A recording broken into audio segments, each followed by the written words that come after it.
The 10 interesting facts about the birth of Jesus. Number 10. No family visit is described. The Gospels do not mention close relatives of Mary or Joseph visiting the birthplace. There is no reference to grandparents, uncles, cousins, or other extended family members who might have been present to help or celebrate. The absence of family highlights the loneliness and material deprivation of the scene, emphasizing that the central event is a divine revelation that does not require validation from a wide family circle. This lack of mention contrasts with the custom of ancient communities to live in extended family settings.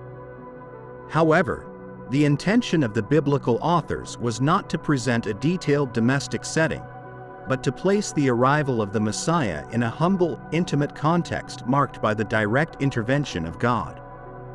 The only characters who appear, apart from Mary, Joseph, and the child, are the shepherds and the Magi, figures who symbolize the universality of the message. The silence about the extended family does not imply that they were absent in Jesus' later life. However, at the key moment of the Nativity, the narrative underlines simplicity and solitude, aspects that will serve as a metaphor for Jesus' future ministry, a spiritual leader who will create a new family of faith beyond traditional blood ties. Number 9. Terminological differences between Gospels. The Gospels of Matthew and Luke, despite recounting the birth of Jesus, sometimes use different words and expressions to describe people, places, or actions. These linguistic differences are not coincidental, but rather reflect the communities they addressed, their theological objectives, and the literary sources used. For example, the use of specific Greek terms, the preference for certain titles, or the mention of different political offices show the particular interest of each author. These terminological variations have also generated debates among scholars who seek to identify the intentions and ideological backgrounds of the evangelists. Matthew, with his emphasis on Old Testament prophecies and the figure of Joseph, uses terminology that reinforces the Davidic and Jewish identity of the Messiah. Luke, on the other hand, with his interest in the marginalized and the humble, uses words and formulas that underline the universal and humanitarian dimension of the gospel. The terminological differences do not weaken the message, but rather enrich it.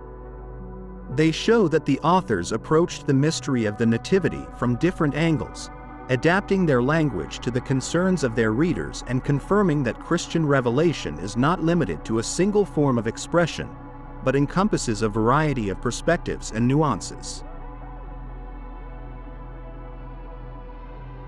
Number 8. The Star of Bethlehem without a biblical explanation. The famous Star of Bethlehem, mentioned in the Gospel of Matthew as a guide for the Magi to the place of birth, is one of the best-known and most discussed elements of the Christmas story. Despite its popularity, the text does not offer an astronomical or detailed explanation of the phenomenon. It does not indicate whether it was a comet, a planetary conjunction, or a supernatural event. This silence has given rise to numerous scientific and symbolic theories over the centuries. Some scholars have attempted to identify real celestial events that occurred around 6 to 4 BC, such as conjunctions between Jupiter and Saturn, or the passage of a comet.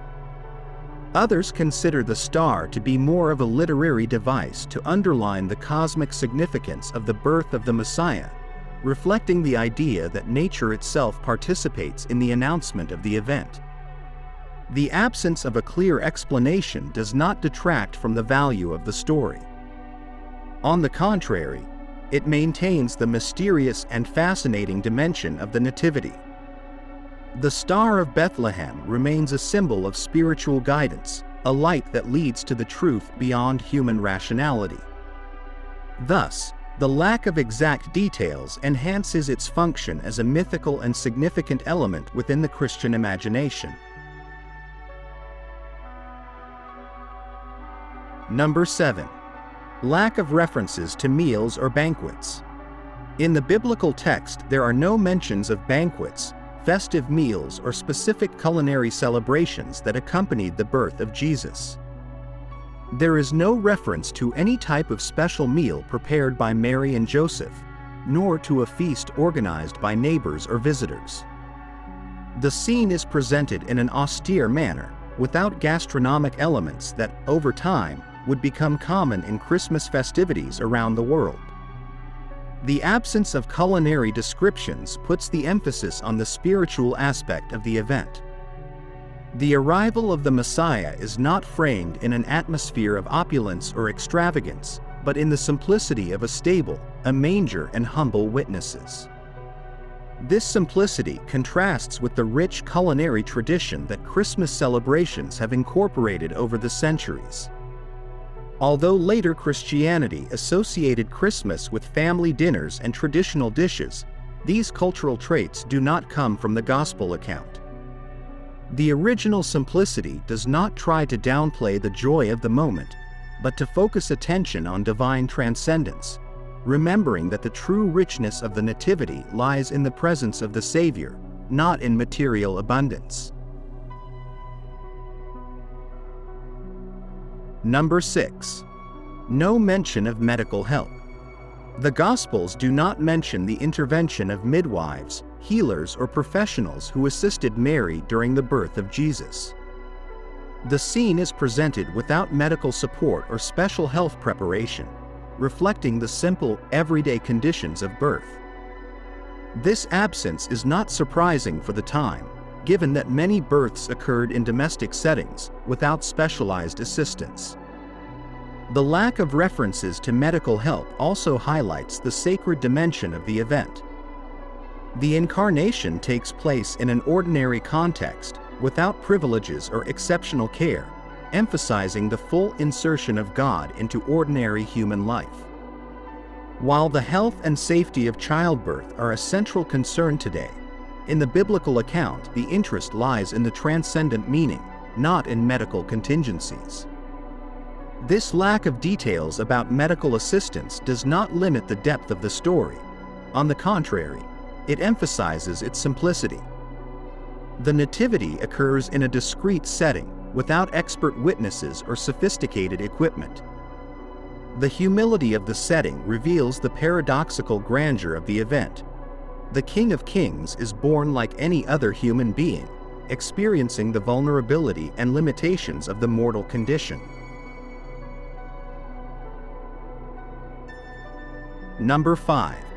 Later events reported without chronological precision. Although the Gospels describe certain events after Jesus' birth, such as the circumcision, the presentation at the temple, or the visit of the Magi, they do not always place them precisely in time. The exact chronology of these actions is diffuse, which allows different interpretations of the sequence in which they occurred. Luke places the presentation at the temple 40 days later, while Matthew does not specify the time between the birth and the arrival of the Magi. This imprecision may be due to the literary intention of the authors, who did not seek to draw a detailed timeline, but rather to highlight the significance of each event in relation to Jesus' identity. The actions after the birth show a child who is gradually inserted into Jewish religious practices, such as circumcision, and who receives symbolic recognition from external figures, such as the Magi. The lack of an exact chronology does not tarnish the relevance of the accounts. In the Christian tradition, the value lies in the symbols and teachings that emanate from each episode, rather than in their temporal order.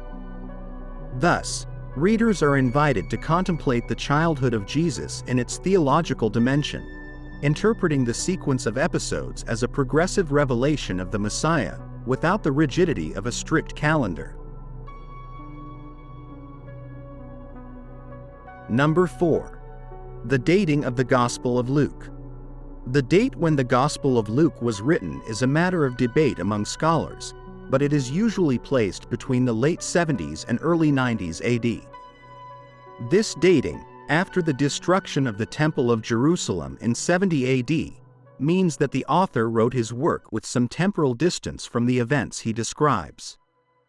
Luke was not an eyewitness to the birth of Jesus, but, as he himself indicates in the prologue, he meticulously researched previous oral and written traditions. Luke's temporal perspective allowed him to offer a more elaborate theology, integrating the events of Jesus' life into a broader historical framework.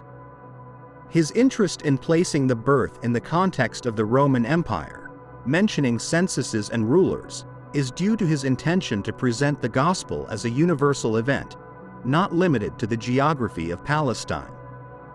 Although the chronological distance prevents detailed verification of each detail, Luke's narrative work provides a reflective and coherent nuance, combining memory, indirect testimony, and theological inspiration. His account, despite the impossibility of exact historical confirmation, offers a solid literary testimony of the early Christian faith. Number 3. Differences in the apocryphal versions.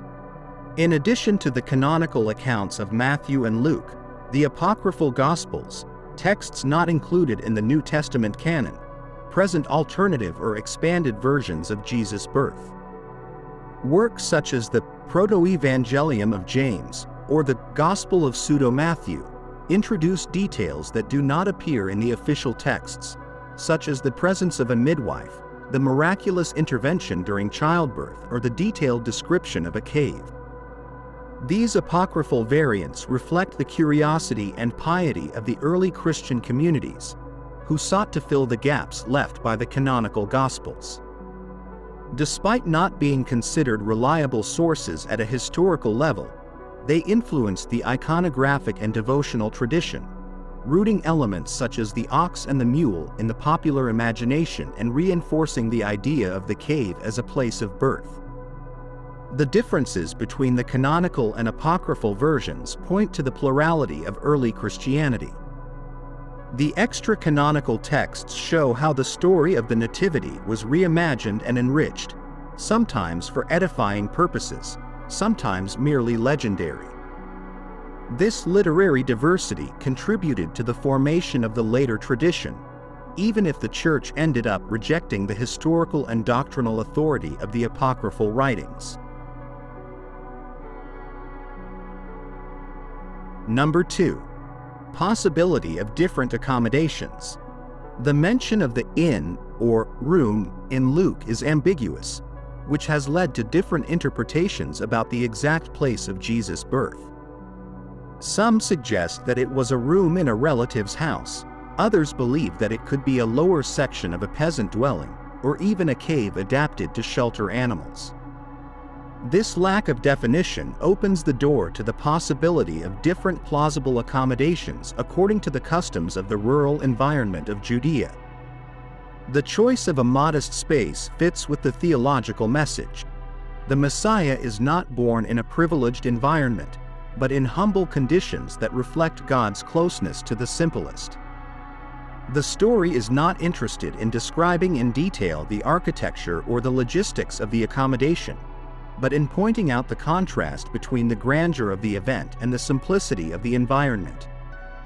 Over time, tradition and archaeology have sought to support one hypothesis or another, but the biblical text remains open to multiple interpretations.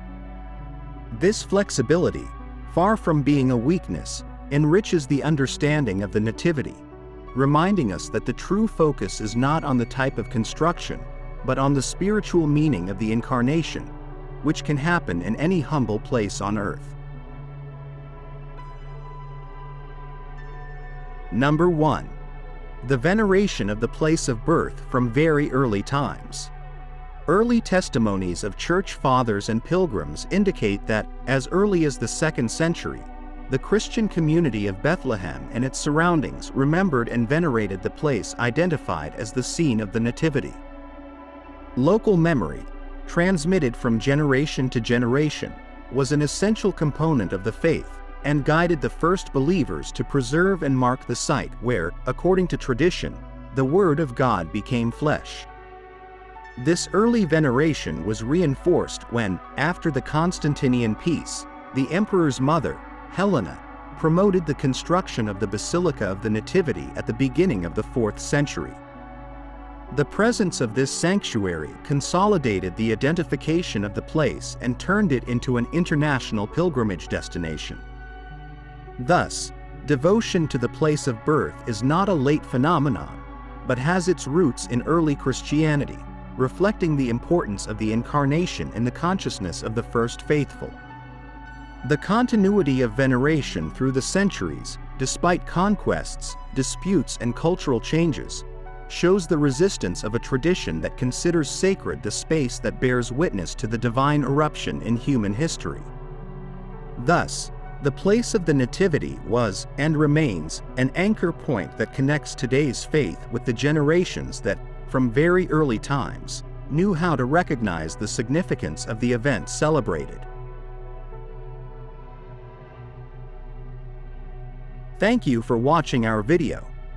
Subscribe to our channel for more videos like this. Give it a like, comment your thoughts, and share this video with your friends and family.